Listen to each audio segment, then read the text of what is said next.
रेगिस्तान की रेत में दबा हुआ एक ऐसा इलाका था जिसे दुनिया भूल चुकी थी। वो इलाका ना किसी नक्शे में था, ना किसी किताब में। लोग उसे बस मनहूस जमीन कहकर पहचानते थे। कहा जाता था कि वहां कदम रखने वाला इंसान या तो पागल हो जाता था या फिर कभी लौटकर आता ही नहीं था। उसी वीरान इलाके के किनारे एक टूटी फूटी पुरानी हवेली खड़ी थी। दिन में वो सिर्फ खंडहर लगती थी, लेकिन रात में वहां सांसें ली जाती थीं। उस इलाके के पास एक छोटा सा गांव था जहां लोग सूरज ढलते ही अपने दरवाजे बंद कर लेते थे। बच्चे उस तरफ देखने से भी डरते थे और बुजुर्ग उस जगह का नाम तक जबान पर नहीं लाते थे। इसी गांव में एक नौजवान रहता था। नाम था फैजान। फैजान बाकी लड़कों से अलग था।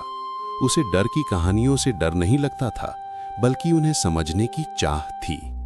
वो चाहता था कि इन अफवाहों के पीछे की सच्चाई जाने।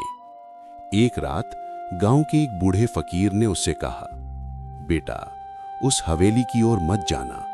वहां जिन सिर्फ रहते नहीं, वहां राज भी रखते हैं। लेकिन फैजान का दिल और भी बेचैन हो गया। अमावस की रात आई।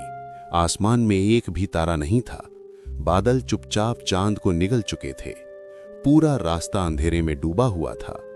फैजान ने एक पुरानी लालटेन उठाई और धीरे धीरे उस रास्ते पर चल पड़ा जिसकी तरफ कोई जाना पसंद नहीं करता था।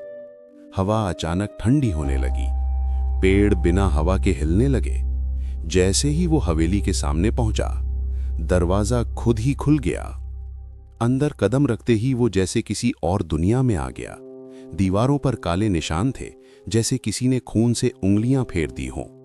छत से चमगादड़ उल्टे लटके हुए थे और फर्श पर मोटी धूल जमी थी, मानो सैकड़ों सालों से किसी ने यहां कदम न रखा हो। अचानक हवेली के बीचों बीच की हवा भारी हो गई और फिर किसे मौत का शौक चढ़ा है। यह आवाज किसी इंसान की नहीं थी। फैजान का दिल जोर जोर से धड़कने लगा, लेकिन वो वहीं खड़ा रहा। हवा में काला धुआं घुमड़ने लगा। धीरे धीरे उस धुएं से एक बहुत लंबा भयानक सा साया निकला।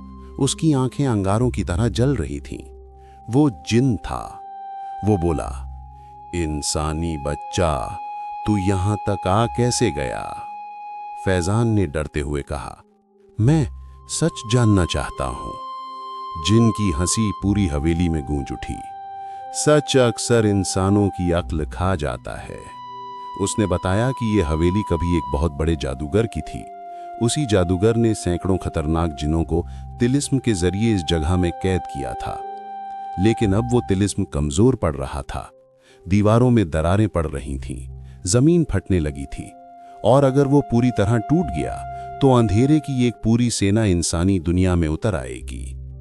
फैजान को समझ में नहीं आ रहा था कि वो भागे या रुके। तभी जोर का भूकंप जैसा कंपन हुआ। हवेली की छत से धूल गिरने लगी और नीचे तहखाने से सैकड़ों चीखें उठने लगी।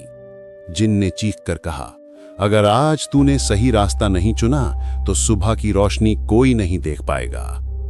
फैजान के कदम अपने आप उस तहखाने की तरफ बढ़ गए। तहखाना इतना अंधेरा था कि लालटेन की रोशनी भी कांप रही थी।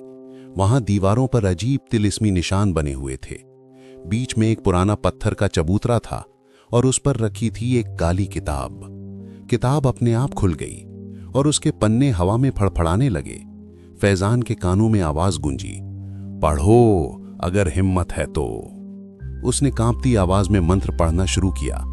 जैसे जैसे वो पढ़ता गया, हवा बर्फ जैसी ठंडी होती गई। मोमबत्ती की लौ नीली पड़ गई। दीवारों से साए निकलने लगे। जमीन से काले हाथ बाहर आने लगे। पूरा तहखाना चीखों से भर गया। ऊपर हवेली कांप रही थी। वो जिन जोर से बोला, मत रुक, अब पीछे हटने का रास्ता बंद हो चुका है। फैजान ने आखिरी लाइन पूरी ताकत से बोल दी। एक बहुत जबरदस्त रोशनी हुई, ऐसी रोशनी की आंखें चौंधिया जाएं। फिर सब कुछ शांत हो गया। सुबह हुई तो फैजान खुद को रेगिस्तान की रेत में पड़ा हुआ पाया। हवेली गायब थी। जमीन बिल्कुल समतल थी, जैसे वहां कभी कोई इमारत थी ही नहीं। गांव वाले हैरान थे कि वो खंडहर कैसे गायब हो गया। लेकिन फैजान की हथेली पर एक काला निशान उभर आया था। तिलिस्म का निशान। रात को जब वो सो रहा था, तभी उसके कानों में एक धीमी सी आवाज आई, तूने हमें रोक दिया, अब तू भी हमारे जैसा हो चुका है। और कहीं दूर किसी ने धीरे से हंस दिया।